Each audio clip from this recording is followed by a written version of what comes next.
ఓం శ్రీ సాయిరామ్. యా కుందేందు తుషారహార ధవళా యా శుభ్రవస్త్రాన్వితా యా వీణావరదండ మండితకరా యా శ్వేత పద్మాసనా యా బ్రహ్మాచ్యుత శంకర ప్రభృతిభిః దేవైః సదా వందితా सा मां पातु सरस्वती भगवती నిశ్శేషజాడ్యాపహ. సర్వదేవతాతీత స్వరూపులు సాయి జగన్మాత సరస్వతి స్వరూపులు అయినటువంటి భగవాన్ శ్రీ సత్యసాయి బాబా వారి దివ్య చరణార విందములకు నమస్కరించుకుంటూ హం సత్యబోధక అధినేత నిర్వాహకులు శిల్పి అయినటువంటి శ్రీ మల్లెల లక్ష్మీనారాయణ దంపతులకు నమస్కరించుకుంటూ జిజ్ఞాసులందరికీ కూడా ప్రేమపూర్వక సాయిరాం తెలియచేసుకుంటున్నానండి. ఈరోజు అహం సత్యబోధక దివ్య జ్ఞాన యజ్ఞంలో 1326వ రోజు. ఈరోజు 7వ అధ్యాయం అంటే భగవాన్ శ్రీ సత్యసాయి బాబా వారు 23వ తారీఖు నవంబర్ నెల 1970 సంవత్సరంలో ఇచ్చినటువంటి దివ్య సందేశాన్ని మనం చదువుకుంటూ అర్థం చేసుకోవడానికి ప్రయత్నం చేద్దామండి. దానికి ముందుగా ఒక్క నిమిషం నిన్నటి రోజున బ్రహ్మరాంబ గారు తెలియజేసిన అనేక విషయంలో కొన్ని ముఖ్యమైనవి మీ ముందు ఒక్కసారి రివ్యూ చేసుకుందామండి. ఏమిటంటే యుద్ధాలు అనేవి జరిగాయి, గతంలో చరిత్ర తెలియజేస్తుంది. సో ఈ యుద్ధాలన్నిటికీ కారణం 3 దాలు అని చెప్పారు. ఆ 3 దాలు ఏమిటంటే ధనము, ధరణి, ధర్మపత్ని. తర్వాత ధనమూలం ఇదం జగత్ అనేది నానుడిగా అయిపోయింది. కానీ మనం సత్యసాయి బాబా వారి దివ్య అడుగు జాడల్లో నడుస్తున్నటువంటి మనం ధర్మమూలం ఇదం జగత్ అనేది నమ్ముతూ వమ్ము చేయకుండా సాధ్యమైనంత వరకు ధర్మపరులుగానే ఉండడానికి ప్రయత్నం చేస్తున్నాం. అదేవిధంగా ప్రేమచంద్ కథ కూడా మనకి తెలియచేశారు. ఏది మంచి జరిగినా చెడు జరిగినా కూడా అంతా స్వామి ప్రసాదంగానే స్వీకరించాలనేటువంటి హృదయాన్ని మనం డెవలప్ చేసుకోవాలని కూడా విషయం తెలియజేశారు. దుర్గుణములు అనేటువంటి దొంగలకు మనం చిక్కకుండా మనల్ని మనం ఎల్లప్పుడూ రక్షించుకోవాలి అనేటువంటి విషయాన్ని కూడా తెలియచేసి నిన్నటి సత్సంగాన్ని ముగించారు. అయితే ఈ రోజు మనం కర్మ ఫల త్యాగమే ఉత్తమ స్థానమును అందిస్తుంది అనేటువంటి విషయంపై స్వామి వారి యొక్క దివ్య ఉపన్యాసాన్ని మనం చదువుకున్నామండి. నిరాకార రూపం విధేయా స్వసర్వస్య సర్వేశ సదా మే సమత్వం న కర్మణ సచ్చిదానంద రూపం శివోహం శివోహం అనేటువంటి పద్యరాజము ద్వారా స్వామివారు తమ దివ్య ఉపన్యాసాన్ని ప్రారంభించారు. అయిన తర్వాత వారు మనలందరినీ కూడా దివ్యాత్మ స్వరూపులారా అని సంబోధిస్తూ ఈ ప్రశాంత రమణీయమైన వాతావరణము అరుణ కిరణముల చేత భూమి ఆకాశములను సువర్ణమయము గావించి హృదయమునందు విరాట స్వరూపమును ఆవిర్భవింపచేసి హిరణ్య గర్భుని స్వరూపమును ధరింపచేసే నిమిత్తమై ఏర్పడింది. ఆ రోజు అంటే స్వామివారి జన్మదినోత్సవం రోజున ఆ వాతావరణం అంతా కూడా ప్రశాంతంగా ఆనందకరంగా ఉందంట. ఏ విధంగా ఉందంటే అరుణ కిరణముల చేత భూమి ఆకాశము రెండు కూడా బంగారంతో నిండిపోయిందా అన్నట్లుగా వెలుగొందింది. అంత మెరిసిపోతూ ఉన్నాయన్నమాట అరుణ కిరణాల వలన. రెండో విషయం ఏమంటే మన హృదయాల్లో విరాట్ స్వరూపాన్ని కూడా ఆవిర్భవింపజేసింది ఆ ప్రశాంత రమణీయమైనటువంటి వాతావరణం. అంతేకాకుండా అటువంటి వాతావరణంలో హిరణ్య గర్భుని స్వరూపమును కూడా ధరింపచేసే కొరకై ఇటువంటి వాతావరణం ఏర్పడింది అనేటువంటి విషయాన్ని కూడా స్వామి మనకు తెలియజేస్తున్నారు. ఈ పవిత్రమైన పర్వదినము నాడు స్వామి జన్మ దినోత్సవం సందర్భముగా ఏర్పాటు చేయబడిన ఈ సమావేశమునందు పవిత్రమైన దైవ అనుభూతులను లోకమును వ్యాపింపజేసి జగత్తునందు ఆవరించిన అన్యాయ అక్రమ అనాచార అసత్య స్వార్థములు అనేటువంటి ప్రవృత్తి పిశాచములను దూరము చేసి నివృత్తి సంబంధమైన సత్య ధర్మ శాంతి ప్రేమలతో పవిత్ర వాతావరణము కల్పించవలసినటువంటి అవసరం ఉన్నది అని చెప్తున్నారు. సో ఆ దివ్యమైన భవ్యమైన నవ్యమైన స్వామివారి జన్మదినోత్సవం నాడు, అది చాలా పవిత్రమైనది అయినటువంటి ఆ పర్వదినం నాడు మనం అంతా కలిసి, భక్తులందరూ కలిసి ఆ రోజు సమావేశమైనారు. సమావేశమైనందు అందుకు ఏమిటి లక్ష్యము అనేటువంటి విషయం తెలియజేస్తుంది. సమావేశానికి కూడా ఒక లక్ష్యం ఉంటుంది కదా. ఆ లక్ష్యం ఏంటంటే పవిత్రమైనటువంటి దైవం యొక్క అనుభవాలను లోకాల్లో వ్యాపింపచేయాలి. అంతేకాదు రెండవది లక్ష్యం ఏంటంటే ఈ ప్రపంచంలో ఆవరించినటువంటి అన్యాయము, అక్రమము, అంటే క్రమం లేకుండా ఇష్టం వచ్చిన పనులు చేయడం, అనాచారము అంటే మన సంస్కృతి సాంప్రదాయాలను వదిలిపెట్టేసి ఆచారానికి వ్యతిరేకమైన పనులు ఆచరిస్తూ, సత్యాన్ని వదిలి అసత్య ప్రలాపనలు పేలుతూ, స్వార్థము అనేటువంటి స్వప్రయోజనాలతో ఇవన్నీ కూడా ఒక పిశాచాల్లాగా మనల్ని వెంటాడుతున్నాయి, మనల్ని పీక్కు తింటున్నాయి అన్నమాట. ఇటువంటి పిశాచాల్ని దూరం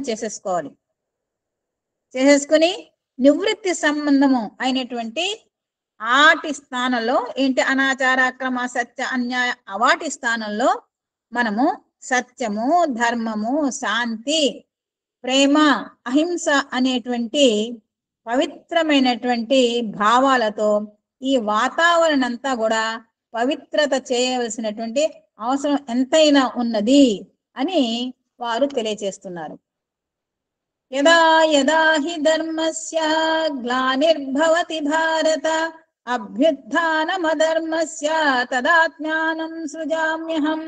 స్వామి చెప్తున్నారు, ఎప్పుడెప్పుడైతే ధర్మానికి గ్లాని కలుగుతుందో, అంటే అధర్మం వ్యాప్తిస్తుందో, అధర్మ పనులు చేస్తూ ఉంటారో, అన్యాయ అక్రమ ఇందాక చెప్పారు కదా, అటువంటి పనులు ఎప్పుడైతే ఉంటాయో అప్పుడు సజ్జనులంతా బాధపడతారు, దుర్జనులదే పైచేయి అవుతుందో. అటువంటి సమయంలో శిష్టులను రక్షించడానికి, దుష్టులను శిక్షించడానికి భగవంతుడు ఆయా సందర్భాలను బట్టి, ఆ సమయ అనుకూలాన్ని బట్టి, ఆ లక్ష్య సిద్ధి కొరకై వివిధ అవతారాలు అవతరిస్తారు, తీసుకుంటారు అనేటువంటి విషయం తెలియజేస్తున్నారు ఈ భగవద్గీతలో ఉన్నటువంటి ఈ శ్లోకము ద్వారా.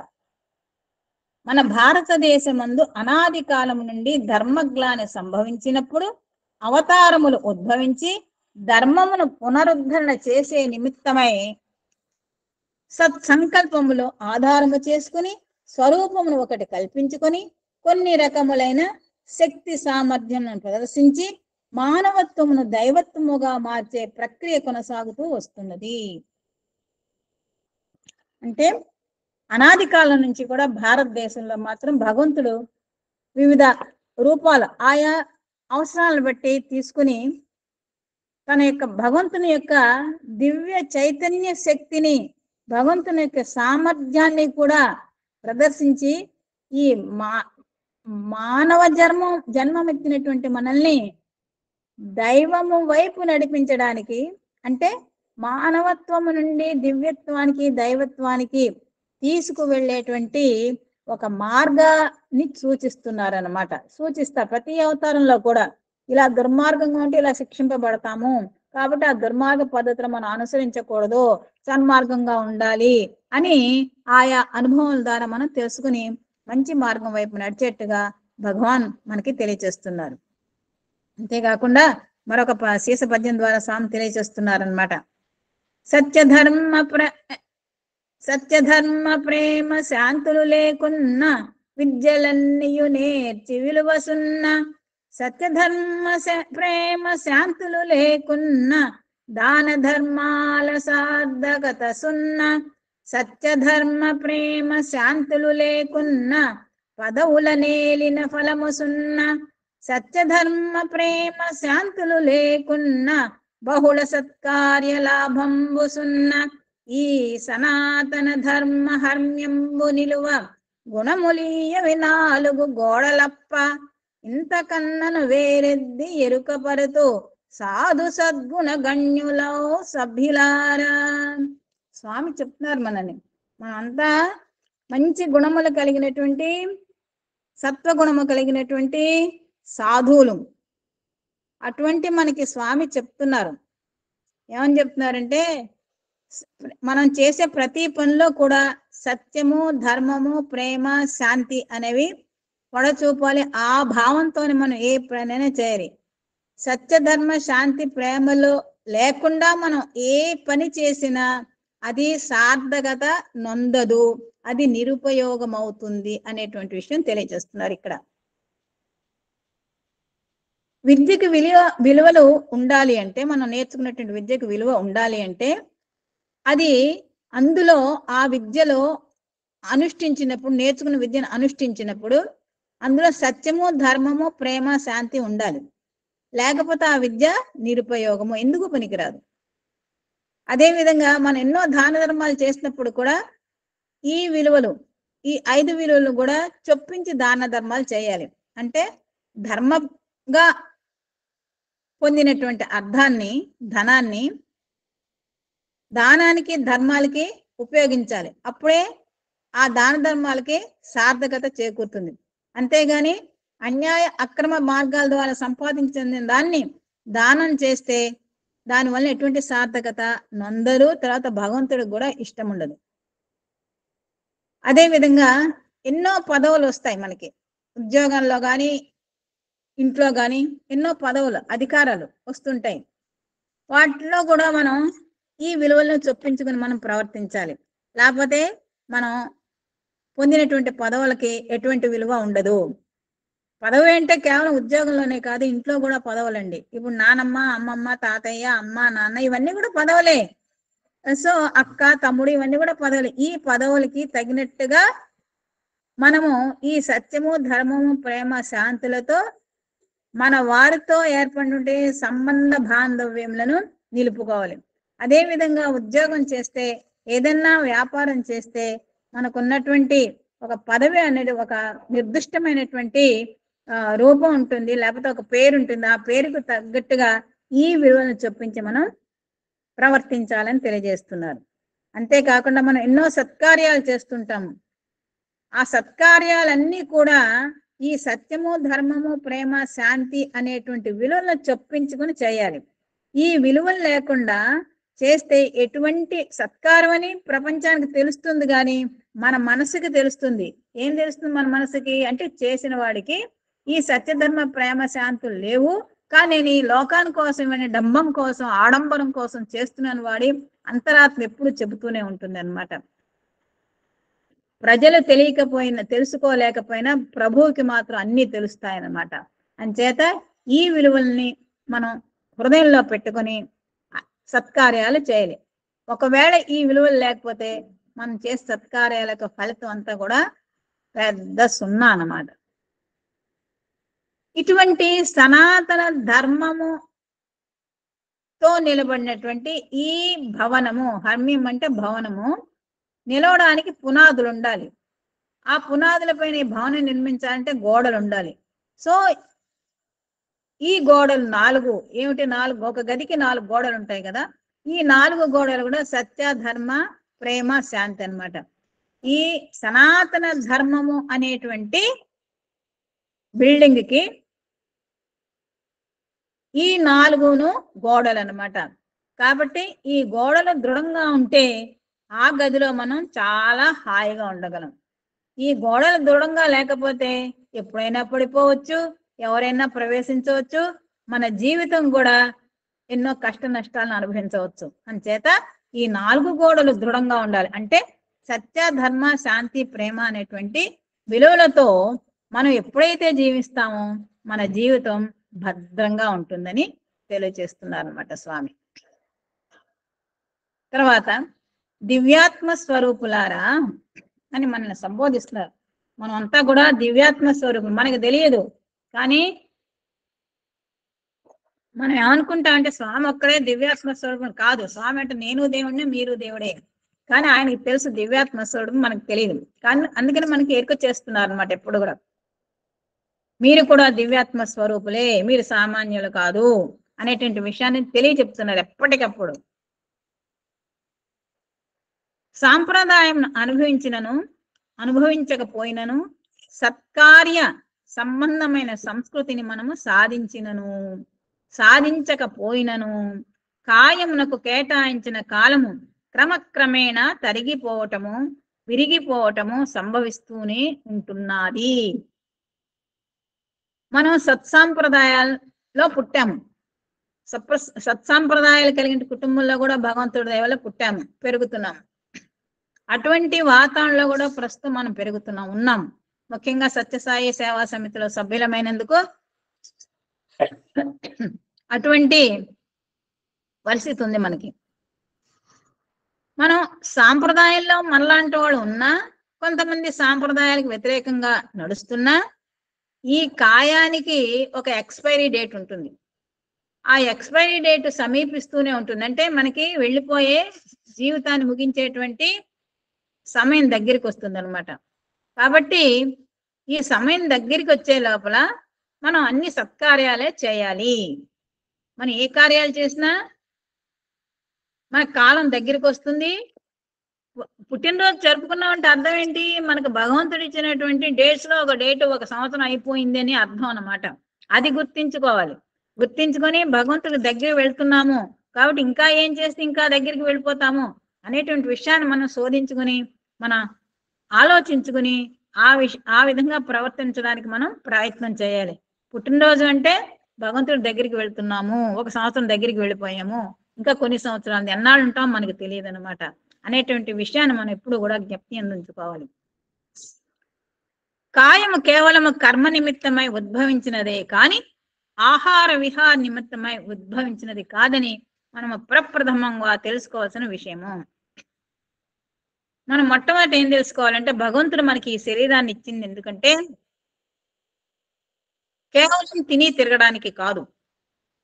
ఎందుకు ఇచ్చింది? సత్కర్మలు ఆచరించడానికి ఇచ్చింది అనమాట అనేటువంటి విషయాన్ని మనం గమనించాలి. మహాత్మా గాంధీ చెప్తారు, తినుటకు జీవించకు, జీవించుటకు తిను. ఏదో ఉంది కదా మనం అనుభవించాలనేటువంటి ఉద్దేశంతో తినకూడదు. ఎందుకు తినాలి? ఈ శరీరాన్ని చక్కగా పోషించుకుని సొసైటీకి ఇంతో అంతో సేవ చేయడానికి మాత్రం తినాలి. సో మనం తినడానికి జీవించకూడదు, జీవించడానికి తినాలి. ఎందుకు జీవించాలంటే నలుగురికి ఉపయోగపడడానికి జీవించాలి. లేకపోతే అనవసరం, బ్రతికే అనవసరం. అయితే ఎంత శక్తి ఉంటే అంతవరకే చేయాలి, కానీ శక్తిని మించి చేస్తే కూడా అహంకారం అవుతుందని స్వామి మనకి చాలా పర్యాయములు తెలియచేసిన వారి దివ్య బోధనలో. ఈనాడు లోకం యొక్క స్థితి అగమ్య గోచరముగా ఉంటున్నది. ఈరోజు పరిస్థితి ఎలా ఉందంటే అసలు ఏమిటో తెలియట్లేదండి. అగమ్య గోచరం అంటే అసలు ముందు ఏమవుతుందో అనేది విషయం కూడా మనం తెలుసుకోలేకపోతున్నాం. అంతాగా ఈవేళ ఎలా ఉన్నాం, రేపు ఎట్లా ఉంటామో తెలియదు. రేపెందుకు, నెక్స్ట్ క్షణంలోనే మనకి ఎట్లా ఉంటుందో మనకి తెలియదు అన్నమాట. ఆ విధంగా మన పరిస్థితి ఉంది, అగమ్య గోచరంగా ఉందన్నమాట. లోకం మనదే కాదు, లోకమంతా అట్లనే ఉంది. ఏ దేశం ఎగినా ఎక్కడికి వెళ్ళినా ఇట్లాగే ఉందన్నమాట. యోచించగల శక్తి సామర్థ్యములు గల మానవునికి ఇది అయోమయంగా కనిపిస్తున్నది. ఏ ఆలోచన లేని వాడికి ఇది ఎంత అగమ్య గోచరం అనిపించదు. ఎవరైతే ఆలోచిస్తారో ఏమిటి ప్రస్తుత పరిస్థితి ఎలాగుంది, నిన్న పరిస్థితి ఎలాగుంది, అసలు రేపు ఎట్లా ఉంటుంది అనేటువంటి ఎప్పుడైతే మనం ఆలోచిస్తామో మనకు ఆలోచించే శక్తి, ఆ పరిస్థితిని ఏమన్నా చక్కబెట్టగలవేమో అనేటువంటి ఒక శక్తి సామర్థ్యము ఉంటే గనక అసలు ఎట్లా మొదలు పెట్టాలి అని అంత అయోమయం జగన్నాథంలా ఉంటుందంట. అంత అయోమయంగా ఉంటుంది. నేడు ఎటులనో రేపు ఎట్లనో అనేటువంటి భయభ్రాంతులు ప్రతి మానవుని యొక్క హృదయం నందు చేరి భీతిని కల్పిస్తున్నాయన్నమాట. ఈ రోజు నిన్న అట్లా ఉంది, ఈ రోజు ఇలా ఉంది, రేపు ఎట్లా ఉంటుందో తెలియదు అనేటువంటి భయం మనకి క్షణం క్షణం కణం కణం కూడా భయపడుతూనే మనం జీవితాన్ని సాగిస్తున్నాం. ముఖ్యంగా ఉక్రెయిన్ రష్యా యుద్ధంలో చూడండి, పాపం వాళ్ళు ఎంత అల్లాడిపోతున్నారు. ఎప్పుడు బాంబులు పడతాయో తెలియదు, ఎప్పుడు ఎట్లా ఉంటారో తెలియదు. అదే విధంగా దేశ రక్షణ కోసం కాపాడుతున్నటువంటి సైనికులు కూడా క్షణం క్షణం కూడా చాలా, వాళ్ళకి భయం ఉండదు. దేశం కోసం త్యాగం చేయాలి అని అనుకున్నారు కాబట్టి వాళ్ళకి భయం ఉండదు. కానీ ఎప్పుడు కూడా బిణుకు బితుకుమనే ఉంటుంది అనమాట. అంచేత ఈ నిన్న అలాగున్నాం, ఈ రోజులాగానో రేపు ఎలాగుంటారో మనకు అంత అయోమయంగా ఉందన్నమాట. ఇలాంటి సమయం నందు ఆధ్యాత్మిక ప్రచార ప్రబోధనలు ఎంతైనా అవసరమైనటువంటి సత్యమును ప్రతి ఆస్తికుడను కూడాను గమనించవలసిన విషయము. ఎంత అయోమయంగా ఉందే ఎట్లా అని ఆలోచించే శక్తి సామర్థ్యం ఉన్నప్పుడు మనం ఏం చేయాలంటే, ఒక గమ్యాన్ని చేర్చడానికి ఏదో ఒక మీన్స్ ఉండాలి కదా. అదే ఏమిటంటే ఆధ్యాత్మిక ప్రచార ప్రబోధలు అనేటువంటి ఒక నావ, ఒక పడవ మన్ని అవతలి గట్టుకు చేర్చడానికి రెడీగా ఉంది. కాబట్టి ఆధ్యాత్మిక ప్రచార ప్రబోధలు చాలా అవసరం. మనం ఆధ్యాత్మికంగా ఆచరించాలి, మనం ప్రచారం చేయాలి, ప్రబోధలు చేయాలి, ప్రబోధలు వినాలి, వాటిని ఆచరించాలి. ఇది చాలా అవసరము. ఎవరికి? ఆస్తికుడకు. ప్రతి ఆస్తికుడు కూడా ఈ విషయాన్ని గమనించాలి అంటున్నారు. అంటే ఆస్తికుడు అంటే భగవంతునిపై నమ్మకము విశ్వాసం ఉన్నవాడు. మానవ జన్మము ప్రప్రథమముగా నాస్తికత్వముతోనే ప్రారంభమవుతుంది. అసలు పుట్టినప్పుడు మనకి దేవుడు గురించి కానీ ఏమీ తెలియదండి. అసలు ఏం తెలుసు? ఏమీ తెలియదు. అందుకని మన జీవితం మొదటగా అసలు నాస్తికత్వముతోనే ప్రారంభమవుతుంది. తర్వాత మనకి బుద్ధి జ్ఞానం, 10 మంది సత్సంగాలు విని ఆధ్యాత్మిక చింతన పనుల దగ్గర చేరినప్పుడు అప్పుడు మన బుద్ధి కాస్త ప్రచోదనం జరుగుతుంది అనమాట. ఆ ప్రచోదనం జరిగినటువంటి బుద్ధిని ఉపయోగించి క్రమక్రమంగా ఒక శక్తి, ఒక దివ్య శక్తి, ఒక చైతన్య దివ్య శక్తి ఉంది, ఆ చైతన్య శక్తి ప్రపంచాన్ని నడిపిస్తుంది అనేటువంటి బుద్ధితో మనం ఒక భగవంతుడు ఉన్నాడు అనేటువంటి విశ్వాసానికి వచ్చి ఆస్తికుడుగా మారుతున్నాము అంటున్నారు స్వామి. అటువంటి ఆలోచన విధానం నుండి వెలుపలికి వచ్చే నిమిత్తమై అవైదిక మార్గములు కొన్నిటిని విశ్వసిస్తున్నాడు. అవైదిక అంటే, వైదికం అంటే వేదములో నిక్షిప్తమైనటువంటి అనేక మన జీవితంలో ప్రతి విషయం కూడా వేదంలో నిక్షిప్తమైందండి. కాబట్టి ఆ వైదిక మార్గాన్ని మనం మొదట విశ్వసించం. కానీ ఎప్పుడైతే మనకు బుద్ధి ప్రచోదనమయ్యి వేదాలను విశ్వసిస్తామో, ఈ ఆధ్యాత్మిక ప్రచార ప్రబోధలు వింటామో, అప్పుడు అవైదిక మార్గం వదిలిపెట్టేసేసి మనం క్రమక్రమంగా వైదిక మార్గంలో ప్రవేశిస్తామన్నమాట. వేదం చెప్పినటువంటి పద్ధతుల్లో మన జీవితాన్ని సాగించడానికి ప్రయత్నం చేస్తాం. అదే క్రమక్రమేణ వైదిక మార్గంలో ప్రవేశిస్తున్నాడు. మానవత్వములో ఎప్పటికీ కూడాను దుర్మార్గుడు దుర్మార్గుడుగాను, సన్మార్గుడు సన్మార్గుడుగాను ఉండటానికి వీలు కాదు. అంటే పరిస్థితుల ప్రభావం వల్ల కానీ, కుటుంబ నేపథ్యం వలన కానీ, దుశ్చింతల వలన కానీ, కారణం ఏదైనప్పటికీ కూడా కొందరు దుర్మార్గులుగా ఉంటారు. కానీ ఎప్పుడో ఒకప్పుడు ఒక క్లిక్ అవుతుంది. అంటే ఏంటి? ఒక మంచి సత్సంగంతో ఉండేటువంటి అవకాశం భగవంతుడే కల్పిస్తాడు. కాబట్టి ఆ దుర్మార్గుడు కూడా సన్మార్గుడుగా మారిపోవడానికి అవకాశం ఉంటుంది అనమాట. కాబట్టి సన్మార్గుడు సన్మార్గుడుగాను, దుర్మార్గుడు దుర్మార్గుడుగాను ఉండటం. సన్మార్గంగా ఉండే వాళ్ళు కూడా దుర్మార్గులు చేరి కూడా పాడు చేసినటువంటి విషయాలు కూడా కొల్లలు ఉన్నాయన్నమాట. సో కాబట్టి ఎట్లా ఉన్నాడో అట్లా ఉండడం, మారడానికి ఎప్పుడు కూడా అవకాశం ఉంది. ఇప్పుడు వాల్మీకి ఉదాహరణ మనందరికీ తెలిసిందే. ఆయన దారి దోపిడీ చేస్తూ కుటుంబాన్ని పోషిస్తున్నాడు. సప్తఋషుల వల్ల చెప్పినటువంటి విషయాలు విని ఆయనలో మార్పు వచ్చి రామ రామ అంటూ ధ్యానం చేసుకుని చివరికి రామాయణ రచయితగా, రామాయణ కర్తగా, రామాయణాన్ని చక్కగా రాసి యావత్ ప్రపంచానికి అందించినటువంటి గొప్ప మరిచిపోలేని అమరత్వం పొందినటువంటి వాల్మీకి. కాబట్టి దుర్మార్గుడు దుర్మార్గుడుగా ఉండడు, సన్మార్గుడు సన్మార్గుడుగా ఉండడు. ఇప్పుడు పిల్లలు మనం మంచిగానే పెంచుతామండి. ఈ దుర్మార్గపు స్నేహం వలన కానీ, కొందరు, అందరూ కాదు సుమా. ఏమవుతారంటే వాళ్ళు పాడైపోతారు. పాడైపోయి చెడు వ్యసనాలకి బానిసలైపోయి జీవితాన్ని పాడు చేసుకుంటారు. కాబట్టి దుర్మార్గుడు దుర్మార్గుడు, సన్మార్గుడు ఉండటానికి వీలు కాదు. ఎందుకంటే పరిస్థితుల ప్రభావం అటువంటిది. కాల మార్పు చేత మానవత్వములో కూడా మార్పులు కలుగుతూ మాధవ తత్వమును అందుకోవడానికి సిద్ధుడవుతుంటాడు. కాలం మారుతుంది కాబట్టి పరిస్థితులు మారుతుంటాయి, జీవన విధానం మారుతుంది కాబట్టి మనలోని భావాలు కూడా మారుతుంటాయి అన్నమాట. మారుతుంటూ భగవంతుని వైపు ప్రయాణం చేయడానికి, మాధవతత్వాన్ని పొందడానికి మనం సిద్ధం అవుతూ ఉంటాం అన్నమాట. చిన్నప్పుడు మనకి ఇంతటి ఆధ్యాత్మిక చింతన కొందరికి, అందరికీ కాదు, కొందరికి నాలాంటి వాళ్ళకి లేకపోయి ఉండవచ్చు. కానీ ఈనాడు సత్సంగాల వలన, భగవాన్ సత్యసాయి బాబా వారి సేవా సంస్థల్లో సభ్యులుగా అవ్వటం వలన, మన అహంసత్యబోధక వంటి ఆధ్యాత్మిక చింతన పరతత్వంలో ఉండటం వలన ఏమవుతుంది, మనలో చాలా మార్పు వచ్చి మాధవతత్వం వైపు వెళ్తూ ఉన్నాం అన్నమాట.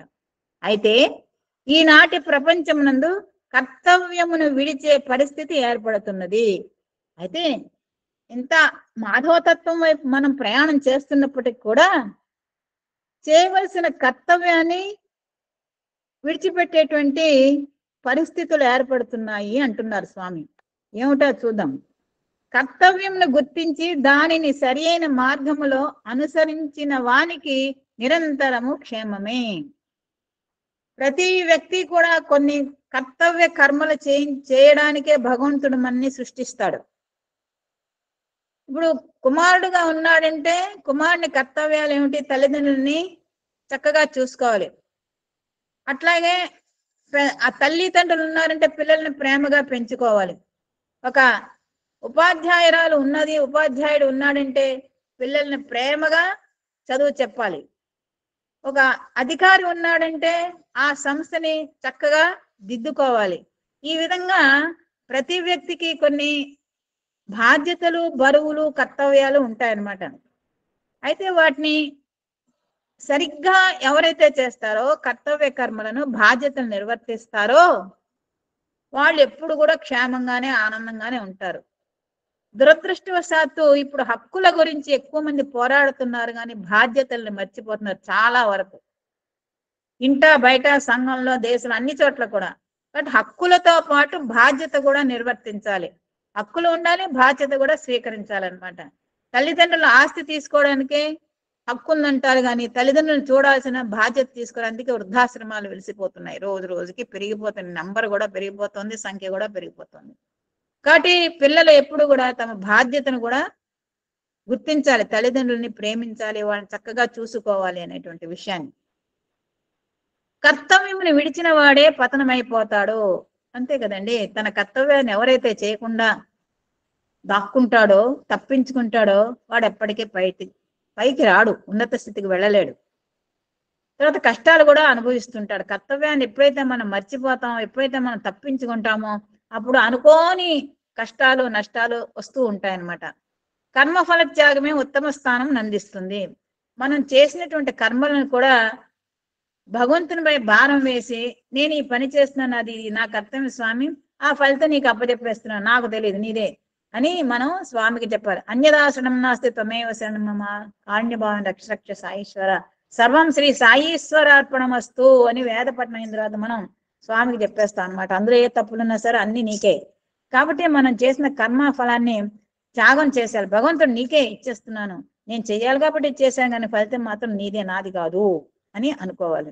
కనుక కర్తవ్యమును త్యాగము చేయక దానిని నిర్వర్తించుకునే ప్రయత్నానికి పూనుకోవడం ప్రతి మానవుని యొక్క సహజ ధర్మంగా మనము విశ్వసించవలసిన విషయము. అంటే కర్తవ్యాన్ని త్యాగం చేయమంటంలా, కర్మని త్యాగం చేయమంటంలా, కర్తవ్యం చేసిన పని వలన వచ్చేటువంటి ఫలితాన్ని త్యాగం చేయమంటున్నాడు భగవంతుడు. అన్ని భగవంతుడికి అప్పచెప్పారనమాట. ఏంటి? ఫలితాన్ని. కానీ మన కర్తవ్యాన్ని మాత్రం విస్మరించకూడదు. కానీ ఈనాడు ఏం చేస్తున్నారు? కర్మఫల త్యాగము అంటే కర్మని ఫలాన్ని రెండింటినో త్యాగం చేస్తున్నారు కాబట్టి నేను కర్మం చేయనని కూర్చుంటున్నారు. అది అర్థం లేని అర్థం అనమాట. అర్థం లేని అర్థాన్ని తీసుకుంటున్నారు వాళ్ళు. ఆ విధంగా ఉండకూడదు. కర్మం చేయాలి, ఫలితాన్ని మాత్రం భగవంతుడికి అప్పచెప్పాలి. పరీక్షలు రాయాలి, కష్టపడి చదవాలి, పరీక్షలు చక్కగా రాయాలి, ఫలితాన్ని భగవంతునికి వదిలిపెట్టేయాలి. ఆయనే నిర్ణయిస్తాడు మనకి ఎన్ని మార్కులు రావాలో, ఏ క్లాసులో ఉత్తీర్ణులు అన్ని ఆయన నిర్ణయిస్తాడు. అదే విధంగా ప్రతి పని కూడా మన కర్మని, మన కర్తవ్యాన్ని చక్కగా చేయడానికి ప్రయత్నం చేయాలి. మనసా వాచా కర్మ వాటిని పవిత్ర హృదయంతో చేయాలి. చేస్తే తప్పకుండా సత్ఫలితాన్ని అనేది వస్తుంది అనమాట. ఏది అకర్తవ్యమో విచారణ శూన్యులై కేవలం అంధకారముతో మునిగి వారి తత్వము కూడా వారు మర్చిపోతున్నారు. ఇప్పుడు ఎట్లా ఉందంటే లోకంలో అసలు నా పని ఏంటి, నా విద్యుక్త ధర్మం ఏంటి, నేను ఎందుకు పుట్టాను, నా కర్తవ్యం ఏమిటి, భగవంతుడు నన్ను ఈ పరిస్థితులు ఎందుకు పెట్టాడు, ఈ ఇంట్లో ఎందుకు పెట్టాడు, ఈ ఆఫీసులో ఎందుకు పెట్టాడు, ఈ సంస్థలో ఎందుకు పెట్టాడు అనేటువంటి విషయాన్ని మర్చిపోతున్నాం అనమాట. మర్చిపోయి ఏం చేస్తున్నాము, అసలు ఏ పని చేయకుండా, ఆలోచనే లేకుండా అజ్ఞానం అనేటువంటి అంధకారంలో మునిగిపోయి మన తత్వం ఏమిటో కూడా మనం మర్చిపోతున్నామని స్వామివారు చాలా చక్కగా వివరించారు. తర్వాత శాంతి లేకున్నా సుఖము లేదు. త్యాగరాజు చక్కటి గీతంలో పాడతారు కదండి, శాంతము లేక సౌఖ్యము లేదు. దారసులు, నాకు పాటలు రావు కానీ దారసుతులు ధన ధాన్యములు ఎన్ని ఉన్నా కూడా శాంతము లేకపోతే సుఖమే లేదు. ఇంటి నిండా ధనధాన్యాలు ఉంటాయి, భార్యా పిల్లలు ఉంటారు, కానీ శాంతిని మాత్రం అనుభవించలేడు. ఎందుకు అంటే అనేక కారణాలు అన్నమాట. ఆ విషయాన్ని ఇక్కడ స్వామివారు తెలియజేస్తున్నారు.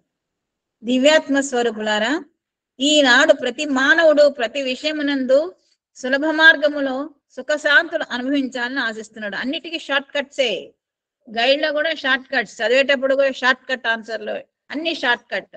ఎక్కడికన్నా వెళ్ళాలంటే షార్ట్ కట్. అసలు ప్రధానికి కూడా షార్ట్ కట్. అంటే ఎక్కువ కష్టపడకుండా ఫలితం మాత్రం త్వరగా వచ్చేయాలి. ఇన్స్టాంట్ కాఫీ పూర్వకాలం కాఫీ పెట్టాలంటే చాలా టైం పెట్టేది, ఇప్పుడు అంతా ఇన్స్టాంట్ అనమాట. సో అన్ని కూడా ఇన్స్టాంట్ గా వచ్చేయాలని మనం ఆశిస్తున్నాం అనమాట. సుఖశాంతులు సులభ మార్గంలో చిక్కేవి కానేరవు.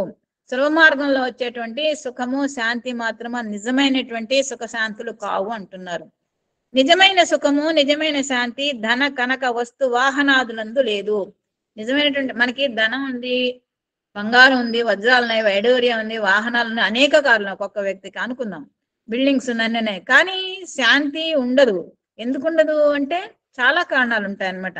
సో నిజమైన సుఖము నిజమైన వీటితో కొన్నాళ్ళకి మనం వెక్స్ అయిపోతామండి, విసుగు వచ్చేస్తుంది అనమాట. వీటిలన్నీ చూడడం, వీటిలన్నీ మెయింటైన్, విసుగు వచ్చేస్తుంది. ఎర్రే ఇవన్నీ ఎందుకు మనకి అని అనిపిస్తుంది అనమాట. అసలు ఇందులో ఏం సుఖం ఉంది, సుఖం లేని జీవితం అయిపోయింది. వాటన్నిటికీ కుక్కలా కాపలా ఉండడమే అవుతుంది మనకి, ఎవరు తీసుకోకుండా. కానీ మనకి సుఖం ఎక్కడుంది, సరిగ్గా నిద్రపోలేము, సరిగ్గా ఆలోచన చేయలేము, సరిగ్గా దేని మీద కూడా ఏకాగ్రతగా పెట్టలేము. ఇదంతా కూడా శాంతి అనేది మనకి లభించదు అనమాట. కాబట్టి ధన కనక వస్తు వాహనంలో ఉన్నప్పటికీ కూడా మనకి సుఖము ఉండదు, శాంతి ఉండదు అనమాట. నిజంగా ఎంత సంపాదించినను, ఎన్ని రకములైన పదవులను ఏలినను శాంతి మార్గం నందే మనకు సరైన సుఖము లభిస్తున్నది. మనకి ఎన్ని పదవులున్నా, ఎంత ధాన్యాలు సంపాదించుకున్నా, ఎంతమంది బంధువులున్నా కూడా మనకి శాంతి అనేది లభించదు. మనకి ఎప్పుడు సుఖం లభిస్తుందంటే ఎప్పుడైతే శాంతి మార్గాన్ని మనం అవలంబిస్తామో అప్పుడే మనకి సుఖం లభిస్తుంది. ఎప్పుడైతే మనసులో ప్రశాంతత ఉంటుందో అప్పుడు సుఖంగా ఉంటాం. చూడండి, కోట్లకు పడగెత్తిన వాడు నిద్ర లేకుండా తెల్లవారులు ఏసీ వేసుకున్నా, పట్టు పరుపులు వేసుకున్నా వాడు నిద్ర రాదు, అటు ఇటు పొర్లుతూనే ఉంటాడు, నిద్ర మాత్రం వేసుకుంటా, అయినా కానీ అది పనిచేయదు కొంతకాలానికి. కానీ ఆ పక్కనే పూరి గుడిసెలో ఉన్నటువంటి వాడు చక్కగా పొలం పనులు చేసుకునో, లేకపోతే ఆటో నడుపునో, రిక్షా నడుపునో కష్టపడి పనిచేసి వస్తాడు. భార్య ఇచ్చినటువంటి ఆ కల్లో గంజో తాగుతాడు. తాగేసి చక్కగా వెన్నెట్లో చెట్టుంటే ఆ చెట్టు కింద చాప వేసుకుని తన పిల్లలు 2 3 ఉంటే వాళ్ళ పక్కన వేసుకుని వాళ్ళతో మాట్లాడుతూ హాయిగా నిద్రపోతాడు. మళ్ళా పొద్దున వరకు వాడికి మెలకురాదనమాట. అంటే మనకి ధనధాన్యాలున్నా, ఎన్ని సుఖాలున్నా కానీ శాంతి అనేది లేదు. ఎక్కడ వస్తుంది, ఎప్పుడు వస్తుందంటే సంతృప్తి అనేది ఉండాలి. అది ముందు ముందు చెప్తారు స్వామి. సో శాంతి మార్గం నందే మనకు సరైన సుఖం లభిస్తున్నది. శాంతి లేక సుఖము లేదైన పరమ భక్తుడైనటువంటి త్యాగరాజు కూడా పాడి వినిపించెను. ఆ పాట ఎవరన్నా వస్తే మన గురువు గారి అనుమతితో పాడండి, శాంతము లేక సౌఖ్యము లేదని. ఇది మహా పవిత్రమైనటువంటి జ్ఞానము. అంటే ఏటి పవిత్రమైన జ్ఞానం? శాంతి లేకపోతే సుఖం అనేది శూన్యము అనేటువంటి విషయం, అనేటువంటి జ్ఞానాన్ని మనం తెలుసుకోవాలి. ఈనాడు లోకంలో శాంతి కావాలని ఆశిస్తున్నారు, కానీ శాంతికి సంబంధించిన ఆచరణ మాత్రము అనుసరించటం లేదు. ప్రతి ఒక్కళ్ళు కూడా నాకు శాంతి కావాలి, నాకు శాంతి కావాలి, శాంతి కావాలంటారు, కానీ ఆ శాంతి ఎలా లభిస్తుంది, ఎందుకు లభిస్తుంది, ఎందుకు అశాంతిగా ఉన్నామని ఒక్కసారి ఆలోచన చేసి ఎటువంటి కర్మల ద్వారా మనకు అశాంతి కలుగుతుంది అనేటువంటి ఆలోచన చేసి అటువంటి కర్మలకు దూరంగా ఉంటే మనకి శాంతి అనేది లభిస్తుంది అనేటువంటి విషయాన్ని మనం తెలుసుకోవాలి. అందుకే స్వామి చెప్తారు, అతను స్వామి దగ్గరికి వచ్చి ఐ వాంట్ పీస్ అన్నట్ట. అంటేనేమో నువ్వు ఐ వాంట్ తీసేసే పీస్ మిగులుతుంది అన్నట్టు. ఐ అంటే ఏంటి? నేను, నాది అనేటువంటి స్వార్థం తీసేయి. వాంట్ కోరికను తీసేస్తే నీకు మిగిలింది పీస్. అంటే ఈ కోరికలు, ఈ స్వార్థము, అహంకారము ఇవే అశాంతికి కారణం అని చెప్పి మనకి ఈ చిన్ని సెంటెన్స్ ద్వారా స్వామి వారు మనకి తెలియచేస్తున్నారు అనమాట. కాబట్టి మానవునికి శాంతి ప్రపంచమున వెనుకదారి నుండి వచ్చే పదార్థము కాదు. వెనుకదారి అంటే దొడ్డదారిని కూడా కొన్ని పనులు జరుగుతుంటాయండి. అంటే అందరికీ తెలియకుండా రహస్యంగా జరుగుతుంటాయి, అవి దొడ్డిదారి అంటారు అనమాట. అటువంటి ఆ విధంగా అక్రమ మార్గంలో శాంతి అనేది రాదు. అది సరైనటువంటి మార్గంలోనే వస్తుంది, డైరెక్ట్ గా వస్తుంది, ఇండైరెక్ట్ గా రాదు. ఈ శాంతి పొందాలంటే మనం చాలా శ్రమించాలి. ఏం లేదు, శ్రమ అంటే లేదు, సత్య, ధర్మ, శాంతి, ప్రేమ మార్గంలో ఉంటే మనకు ఖచ్చితంగా శాంతి, అందులోనే శాంతి ఉంది కదండి. ఆ శాంతి అనేది మనకి లభిస్తుంది అనమాట. ఎప్పుడైతే ఈ మార్గం తప్పుతామో అప్పుడు మనకి అశాంతి అనేది మన చుట్టుముట్టుకుంటుంది అనమాట. తనలో తాను సంకల్ప మార్గములను సన్మార్గములుగా తీర్చిదిద్దుకున్నప్పుడే హృదయ శాంతి కలిగి తద్వారా లోకశాంతి కూడాను అందుకోవడానికి అవకాశం ఉంటుంది. మనం ఏంటంటే సంకల్పాలు మనం మంచిగా ఉండాలండి. ఎప్పుడైతే మన సంకల్పం మంచిగా ఉంటుందో మన సత్య మార్గంలో నడవాలి, ధర్మ మార్గంలో నడవాలి. నా కర్తవ్యాన్ని నేను దాటకూడదు, నా కర్తవ్యాన్ని, నా కర్మను భగవంతుడు నాకు ఏది ఇచ్చాడో, నా శక్తి ప్రకారము, నా యొక్క జన్మ ప్రకారము, నా కుటుంబ పరిస్థితుల ప్రకారం ఇచ్చాడు, అది తప్పకుండా చేయాలన్నమాట. చేస్తే నాకు శాంతి కలుగుతుంది, నా కుటుంబంలో శాంతి ఉంటుంది, సంఘంలో శాంతి ఉంటుంది, అప్పుడే దేశంలో శాంతి ఉంటుంది, అప్పుడు లోకం అంతా కూడా శాంతిగా ఉంటుంది. లోక సౌభాగ్యం అనేది ఆకాశం నుండి ఉట్టిపడే పదార్థం కానేరదు. లోక సమస్త సుఖినో భవంతు అంటూ ఉంటాం, కానీ ఆ సుఖంగా ఉండడానికి మనం ఏమన్నా ప్రయత్నం చేస్తున్నామా అని ఒక్కసారి మనం ఆలోచించుకోవాలి. అంటే ఈ లోకం యొక్క సౌభాగ్యం ఆకాశం నుంచి రాదు, మనం ఎన్నిసార్లు అనుకున్నా కానీ వచ్చేటువంటిది కాదు. దానికి మన ప్రయత్నం కూడా కొంతవరకు ఉండాలి. లోక సౌభాగ్యానికి, లోక శాంతికి కూడా మనం అంతా కూడా కొంతలో కొంతైనా కృషి చేస్తే కొంతవరకు శాంతి అనేది లభిస్తుంది. అందుకే సమస్త లోక సుఖినో భవంతు ఎప్పుడవుతుంది? మనం సుఖంగా ఉంటే ఇతరుల యొక్క సుఖాన్ని కోరుకున్నప్పుడే అది రుజువు అవుతుంది, అది సార్థకం అవుతుంది. అప్పుడే లోకం అంతా కూడా సుఖశాంతులతో ఉంటుంది. ఇది ఆకాశం నుంచి ఒక్కసారి వచ్చేది కాదు. మానవుని సత్కర్మల ద్వారా ఈ లోకములో సౌభాగ్యం ఏర్పడటానికి అవకాశం ఉంటుంది. అదే ఇప్పుడు మనం అనుకున్నాం కదండి, మనం సత్కర్మలు చేయాలి, మంచి పనులు చేయాలి. ఆ మంచి పనులు నా కుటుంబానికి, నాకు, తర్వాత నా పక్కవారికి, తర్వాత నా సంఘానికి, నా ఊరికి, తర్వాత దేశానికి, నా రాష్ట్రానికి, ఇట్లా ఉపయోగపడేట్టుగా మనం మంచి పనులను చేయాలన్నమాట. అదే సత్యసాయి సేవా సంస్థలు చేసే పనులు అవేనండి. ప్రాంతం, తర్వాత జిల్లా, రాష్ట్రం, దేశం, అంతర్జాతీయంగా అన్ని దేశాలకు కూడా వ్యాప్తి చెందుతుంది. అదే మనకి UN లో కూడా మన సత్యసాయి సెంట్రల్ ట్రస్ట్కి కొన్ని బాధ్యతలు ఇచ్చి గుర్తింపు కూడా తెచ్చుకున్నాము. ఎందుకనంటే మనం చేసేటువంటి సత్కర్మలు, సేవలే దానికి కారణము. మానవుడు తన యొక్క ఆదర్శమును ధనార్జన చేయటందు, ధనము ప్రోగు చేసుకుని భద్రము చేయటందు నిరూపణ చేయుచున్నాడు. మనం ఏం చేస్తున్నాం అంటే ఎంతసేపు కూడా ధనార్జన ధనార్జన ధనార్జన. 1,00,000 రూపాయలు నెలకు వస్తుంటే కాదు, 2 లక్షలు వచ్చే ఉద్యోగానికి వెళ్ళిపోవడం, దీనికి జిందాబాద్ మురదాబాద్ అనేసి జై హింద్ కొట్టేసి. అట్లా కాదు, ధనార్జన చేయటమే కాదు, ధనం ప్రోగు చేసుకోవటమే కాదు, తర్వాత దాన్ని భద్రంగా కాపాడుకోవడానికి కూడా మన కాయము, కాలము అంతా కూడా వెచ్చిస్తున్నాం అన్నమాట. ఓ సెక్యూరిటీ గార్డ్స్ని పెట్టుకోవడం, మనకి ప్రశాంతత అనేది ఉండదు, స్వేచ్ఛ అనేది ఉండదు, శాంతి అనేది ఉండదు. కాబట్టి ధనార్జన మనకి ఎంత కావాలో అంతవరకే కానీ ఎక్కువ అక్కర్లేదు అనేటువంటి భావాన్ని మనం అందరం కూడా పెంపొందించుకోవాలి. అదే స్వామి చెప్తారు కదా, ధనాన్ని ఒక చెప్పుతో పోలుస్తారు. చెప్పులు మనకు అవసరం నడవాలంటే, చక్కగా ముళ్ళు అవేం గుచ్చుకోకుండా ఉండాలంటే, చక్కగా నడవాలంటే.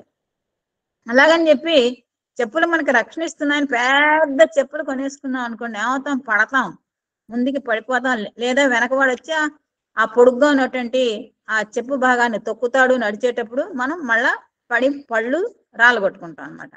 సో అంచేత పెద్ద చెప్పులు ఉండకూడదు. కొన్ని చిన్న చెప్పులు కొనుక్కున్నామా అంటే వెనక పాదానికి అన్ని ముళ్ళు రాళ్ళు గుచ్చుకుంటాయి, కాబట్టి చిన్నవి కూడా పనికిరావు. ఎట్లాంటిది కావాలి, కాలు ఎంత సైజు ఉందో పాదము అంత సైజు వరకే మనము చెప్పులు కొనుక్కోవాలి. అదే విధంగా మన జీవితం చక్కగా నడవడానికి ఎంత అవసరమో అంత ఉంచుకోవాలి. ఎక్కువ ఉన్న ధనాన్ని కానీ మరి ఏ వస్తువులైనా కానీ అవి ఇతరులకు ఉపయోగించేట్టుగా మనం ఉపయోగించాలన్నమాట. కాబట్టి ఎంతవరకో అంతవరకే మనం ధనాన్ని పోగు చేసుకోవాలి, కానీ దాని గురించే మనం వెంపర్లాడకూడదు, కాలాన్ని కాయని దాని గురించే వెచ్చించకూడదు. ఐహిక ఆముష్క్యములను విస్మరించి జీవితమే ప్రధానమనే లక్ష్యముతో మానవత్వమును పశుత్వముగా మార్చుకొని ధన కనక వస్తు వాహనాదులే ప్రధానమని విశ్వసిస్తున్నాడు మానవుడు. ఇహపరం అనేటువంటి ఇహంలో మనం మంచి పనులు చేస్తేనే పరంలో మనకి ఇంతో అంత స్థానం ఉంటుంది.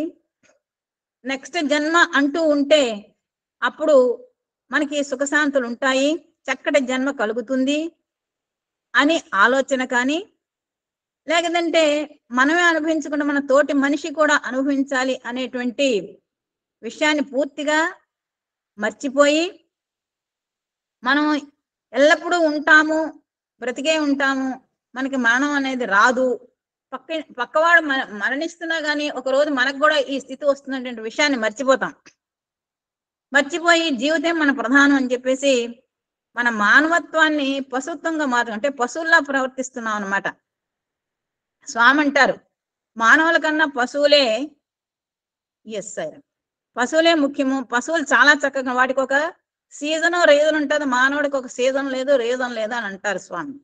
సో మనం పశుత్వంగా పశుత్వ పద్ధతులను మనం డెవలప్ చేసుకుంటున్నాం అనమాట. కాబట్టి ధన కనక వస్తు వాహనాలే ప్రధానమని మనం విశ్వసించకూడదు. అవి అవసరం, ఎంతవరకు అవసరం అంతవరకే.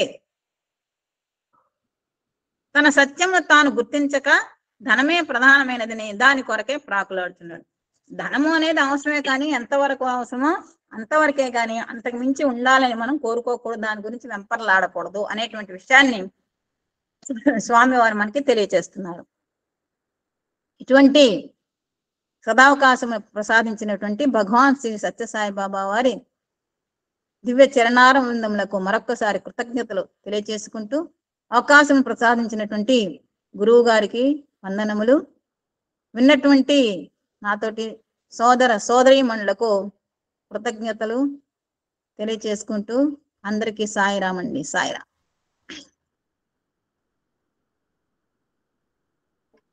ఓం Shri Sairam. Thank you madam.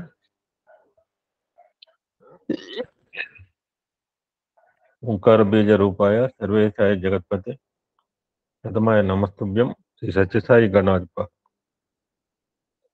సర్వదేవతాతీత స్వరూప స్వామివారి పాద పద్మాలు ప్రణామం చేసుకుంటూ అందరికీ సాయిరామ్ అండి. వెరీ హోలీ డే, వసంత పంచమి. ఈ రోజు మేము రామకృష్ణాపూర్లో టెంపుల్కి శంకుస్థాపన చేసిన రోజు. నేను 2004 జూలైలో మేము కొత్తగూడెం వచ్చిన తర్వాత 2005 నుంచి ఆల్మోస్ట్ 5-6 సంవత్సరాల పాటు ఈ రోజున ప్రతి సంవత్సరం కూడా ఒక 20-30 మందికి పిల్లలకి అక్షరాభ్యాసం చేసే అవకాశం కూడా నాకు కొత్తగూడెంలో కలిగింది. ఇక్కడికి వచ్చిన తర్వాత కొన్ని పద్ధతులు మారినాయి. ప్లేస్ మారినప్పుడు కొన్ని ప్లస్లు ఉంటాయి, కొన్ని మైనస్లు ఉంటాయి. అక్కడ ఉంటే మరి ఇన్ని సత్సంగాలు చేసి ఉండకపోవచ్చు. ఇక్కడ రావడంలో సత్సంగ అవకాశం కలిగింది. Some plus and some minus are there. 100-200 మందికి అక్షరాభ్యాసం చేసాం ఒక 5-6 సంవత్సరాలు.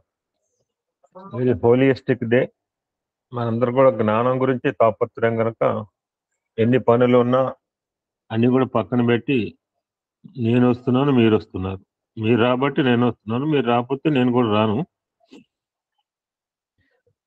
ఇటువంటి పవిత్రమైన రోజున మనం సీతామాత గురించి తెలుసుకోవడం అదృష్టం. ఇది కాకతాళీయంగా కలిసి వచ్చింది. వేరే వాళ్ళ టాపిక్ వస్తే మనం ఏం చేయలేం. I cannot convert, but luckily సీతామాత గురించి ప్రస్తావనలో ఉన్నాం. విల్ హ్యావ్ సమ్ స్వామి ఏం చెప్తారో తెలుసుకున్న తర్వాత ఈరోజు వైశిష్ట్యం గురించి కొంత తెలుసుకునే ప్రయత్నం చేద్దాం.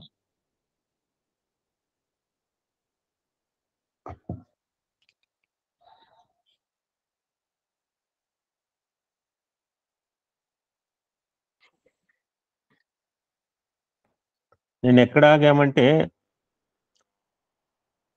సీతారాముల యొక్క అనుబంధం ఎలా ఉంటుంది, సతీ పతుల అనుబంధం ఎలా ఉంటుంది, వాళ్ళ సంబంధం బాంధవ్యాలు చాలా హోలియస్టిక్ గా ఉంటాయి. ఎందుకంటే సీతారాముల్లాగా ఉండమంటారు. అంటే సీతారాములకి ఎడబాటు రాలేదంటే లెట్ ఇట్ బి, రావచ్చు. అన్యోన్య దాంపత్యం అంటే సీతారాములే అని చెప్తుంటారు అనమాట. పార్వతీ పరమేశ్వర్ లాగా ఉండమంటారు. అంటే వాళ్ళ కష్టాలు లేవో, there may be different views అప్పుడప్పుడు రావచ్చు వాళ్ళలో కూడా.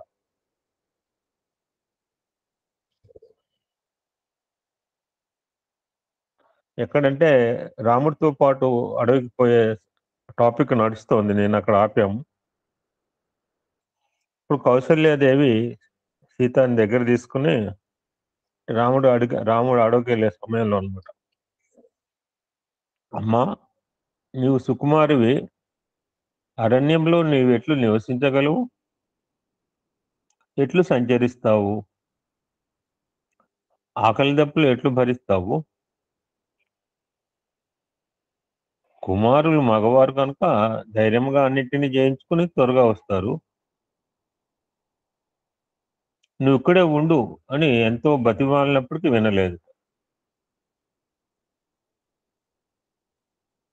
చూడు అత్తగారు ఆ మాట అనలేదు, నేను యాడ్ చేశాను. నా సుఖ సంతోషాలు సౌభాగ్యాలు అన్ని నా పతియే, వేరే కావు. ఇప్పుడే మొదలు పెట్టారు.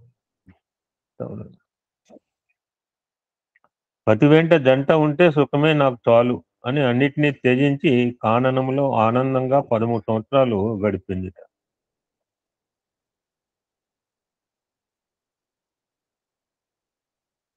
ఇక్కడ ఒక మాట చెప్తారు స్వామి, డిజైర్స్ లీస్ట్ టు డిస్పైర్ అని. కోరికల ద్వారానే మనకు బంధములు ఏర్పడుతున్నాయి. ఈ బంధన ద్వారానే మనకు దుఃఖం కూడా ప్రాప్తిస్తుంది. రాముడు కమ్ముడు ఒకచోటే ఉండడు, ఇప్పుడు అన్ని వదిలిపెట్టింది, రాముడు ఉన్నాడు. తర్వాత బంగారు లేడి కావాలనుకుంది, రాముడు దూరం అయ్యాడు. అది కూడా వాళ్ళ నాటకంలో భాగం, అది నాట్ రియల్. రాముడు ఎందుకు వచ్చాడు, ఆయన ఆ పని చేయడానికి. సీతా రూపంలో రావణాసుని సంహరించాలి. సీత తన సర్వస్వము త్యాగము చేసి రాముడే నాకు ప్రధానము ఆధారము అని భావించడం చేత రాముడు ఆమెకు దక్కాడు ఇక్కడ.